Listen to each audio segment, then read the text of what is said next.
അധികാരികളുടെ ഭാഗത്തു നിന്ന് അവരുടെ പരിശ്രമം നടത്തും എന്നാണ് ഇന്നലെ രാത്രി നമ്മളോട് പറഞ്ഞിരുന്നത്.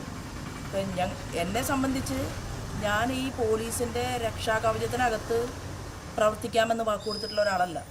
ഞാൻ ഇതുകൊണ്ട് വീടിനകത്ത് ഇരിക്കാനും പോകുന്നില്ല. എൻ്റെ പ്രവർത്തനങ്ങളായിട്ട് ഞാൻ മുന്നോട്ട് പോകും. ഉച്ച കഴിഞ്ഞാൽ എനിക്ക് പൊതുയോഗത്തിൽ പ്രസംഗിക്കാനുണ്ട്. മത്സ്യപ്രവർത്തകരുടെ വിപുലമായിട്ടുള്ളൊരു വലിയ പരിപാടി വാടാനപ്പള്ളിയിൽ നടക്കുകയാണ്. എനിക്ക് അവിടെ പോകണം, പ്രസംഗിക്കണം. എനിക്ക് എൻ്റേതായിട്ടുള്ള ജോലികളുണ്ട്. അപ്പോൾ അത് എങ്ങനെ കേസ് അന്വേഷിക്കണം, പ്രതികളെ പിടിക്കണം എന്നൊക്കെ കേരളത്തിൻ്റെ പോലീസ് തീരുമാനിച്ചോട്ടെ, അത് നമുക്ക് വിഷയമല്ല. പക്ഷേ ഇത് ഒരാളുടെ വീടിൻ്റെ മുന്നിൽ ഇങ്ങനെ നടക്കാൻ പാടില്ല എന്നുള്ളതാണ്. രാത്രി 10 മണി 10:45 സമയത്ത് അതിശക്തമായിട്ട് ഉഗ്രമായിട്ട് സ്ഫോടനം നടത്തുക, ചുറ്റുവട്ടത്തുള്ളവർ മുഴുവനും ഭയചകിതരായിരിക്കുക, ആളുകൾ പുറത്തു വരിക, അവർ ഭയപ്പെടുക, അവർ വേദനിക്കുക.